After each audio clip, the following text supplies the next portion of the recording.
زمین کے طبقات کے اندر ہے، اور پھر اندھیرا اور تاریکی، وہاں کی خبر کون دے گا؟ بعد از موت قبر کے اندر پیش آنے والے حالات، اس کی خبر کون دے گا؟ جنت اور جہنم کے بارے میں کون بتائے گا؟ جنت کی نعمتیں، ان سب کی اطلاع وحی نے دی، ان سب کو بتایا وحی نے، وحی نے ہی ان سب کے اوپر واقف کرایا۔ یہ وحی جہاں عقل کام نہیں کر سکتی تو وہاں پر وحی رہنمائی کرتی ہے۔ چنانچہ اسی لیے آغاز میں سیدنا امام بخاری نے وحی سے اپنی کتاب کا آغاز کیا اور بتایا یہ بھی مقصد ہے کہ میں جو کچھ بیان کروں گا اپنی اس کتاب میں وہ وحی سے مستند، اس کی سند وحی کی جائے گی، وحی سے وہ مستند ہوگی، اور جو کچھ بیان کیا جائے گا وہ سب وحی ہے۔ چنانچہ وحی سے انہوں نے اپنی کتاب کا آغاز کیا سیدنا امام بخاری نے۔ آخری باب ہے بخاری شریف کا، اور اس آخری باب کے اندر ہمارے بنی آدم اور ان کے وزن کا ذکر ہے جو سمجھ میں نہیں آتے۔ میں نے عرض کیا ابھی آپ کو کہ عقل کی رہنمائی نہیں کرتی کہ اعمال کس طریقے پتوں میں جائیں گے۔ اعمال کو کہہ دیا گیا کہ اعمال کا جسم نہیں ہے، اعمال کا کوئی آکار نہیں، کوئی ان کا پیکر نہیں، کوئی اس کا جسم نہیں، چنانچہ ان کو وزن کرنا یا ان کو تولنا ممکن نہیں ہے۔ اسی کے ساتھ ساتھ جو عمل ہے، عمل کے ساتھ قول کے بارے میں بھی ہم نے ابھی میں نے عرض کیا کہ وہی رہنمائی کرتی ہے، وہی نے عمل کا پابند کیا، اور جب عمل کا پابند کیا تو بلا وجہ نہیں بلکہ اس عمل کے اوپر سزا و جزا کا ترتب ہوگا، سزا و جزا کے فیصلے ہوں گے، اجر و ثواب کے فیصلے ہوں گے، جنت و جہنم کے فیصلے ہوں گے۔ اور اسی کے ساتھ ساتھ یہ بھی کہ عمل کے اوپر پابند کر دینے کے بعد وحی کے ذریعے اور سزا و جزا کے فیصلے، اور ان کے ساتھ ساتھ قول کا علیحدہ سے ذکر نہیں کہ اس کو علیحدہ سے ذکر کیا گیا ہو، کیونکہ قول بھی ایک عمل ہے، عمل کے ذیل میں آ گیا۔ اس کی بہت سی مثالیں دی حضرات اہل علم نے، حضرات محققین نے کہ اعمال کا وزن کیسے ہوگا۔ اعمال وہ سب تقریریں آپ کے سامنے بیان ہو چکی ہیں، اور آپ کے سامنے حضرات اہل علم بیان کرتے رہتے ہیں، اور اب تو دنیا کے ہر گوشے میں ختم بخاری کے موقع پر اجتماعات منعقد ہوتے ہیں، وہاں پر یہ تمام بیانات آپ کے گوش گزار ہوتے رہتے ہیں۔ اصل چیز یہ ہے کہ وزن اعمال کے کرنے کی ضرورت کیا پیش آئی؟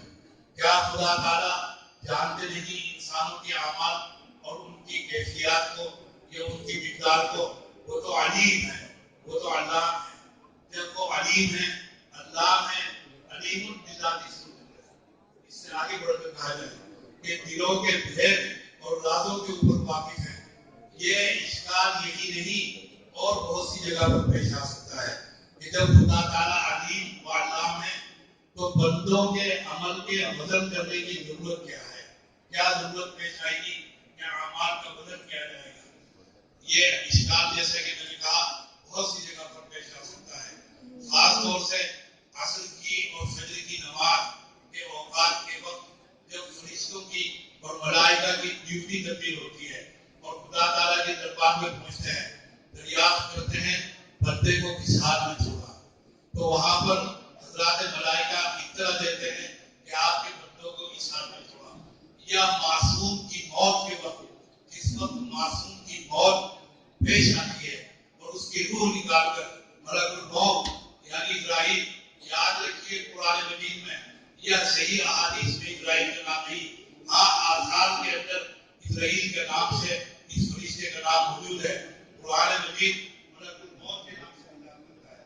جب کسی معصوم کی جان اور روح قبض کر کے ملک الموت پہنچتا ہے خدا تعالیٰ کے دربار میں، اس کو دریافت کرتے ہیں کہ جب تم نے روح نکالی تو ماں باپ کی زبان پر کیا تھا؟ کیا خدا تعالیٰ نہیں جانتے؟ ماں باپ کی تڑپ، ان کی بے قراری، ان کی بے چینی اور ان کی بے بسی و بے کسی کو بلا شبہ واقف ہے۔ پھر کیوں سوال کرتے ہیں؟ ایک حدیث ہے، اسے سنیے۔ حضرت فضالہ رضی اللہ تعالیٰ ان کے صاحبزادے عبداللہ ابن فضالہ وہ بیان کرتے ہیں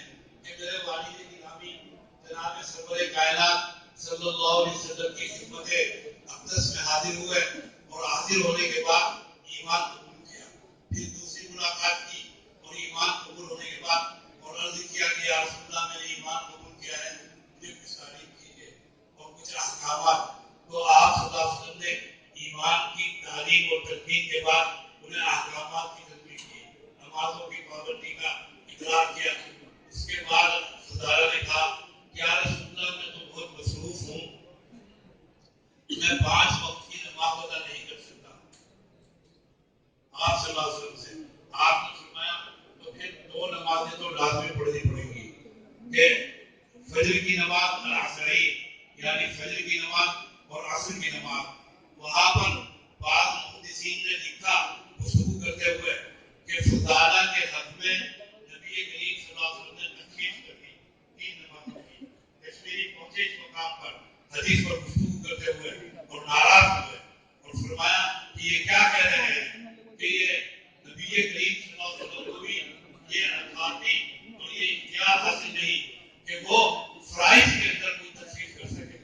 پھر فرمایا کہ نبی کریم صلی اللہ علیہ وسلم نے فضالہ کو اس لیے 2 نمازوں کی جانب خاص طور سے توجہ دلائی کہ یہ نمازیں 2 عصر اور فجر کی ملائکہ کی ڈیوٹی تبدیل ہونے کا وقت ہے.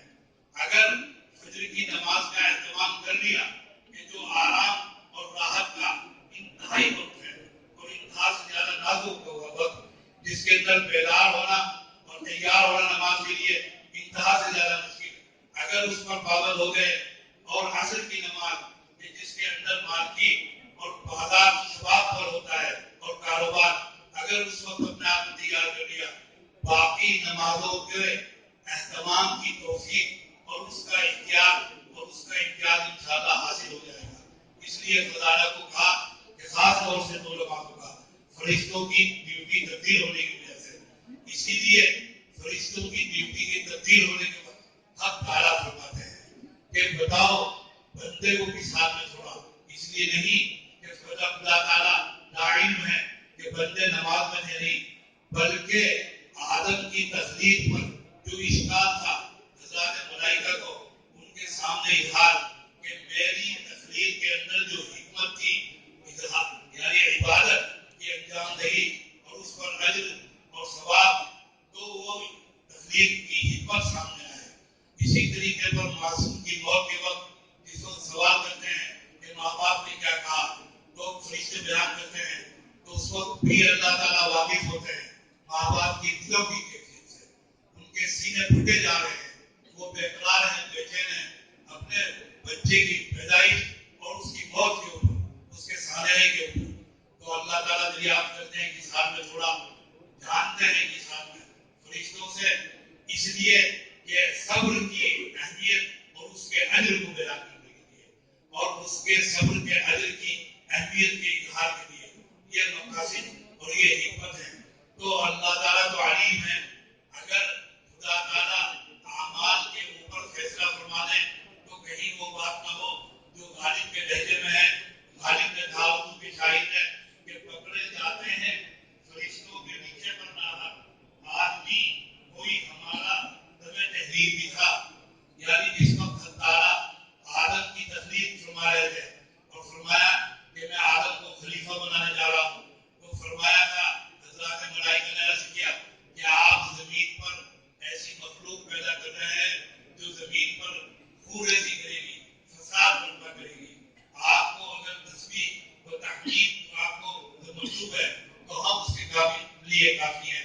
نحن نسبح ونقدس لک قرآن مجید میں ہے. انہی فرشتوں کو بندوں کے اعمال کے ضبط کرنے کے لیے اللہ تعالیٰ نے متعین فرما دیا, اعمال کو لکھنے کے لیے. انہی کے نیچے پر انسانوں کے فیصلے ہوں گے اور ان کے اعمال کا فیصلہ ہوگا. اسی کو غالب نے تنزل کہا کہ پکڑے جاتے ہیں فرشتوں کے نیچے پر نہ, کہ فرشتوں کے نیچے ہوئے پر ہمیں پکڑا جائے گا. یہ تو وہی ہے جنہوں نے ازل میں ہماری تخلیق پر اعتراض کیا تھا, ہماری پیدائش پر اعتراض کیا تھا. یہ تو ہمارے ازلی دشمن ہیں. آج بھی کوئی ہمارا دمِ تحریر بھی تھا جب یہ لکھ رہے تھے تو انسانی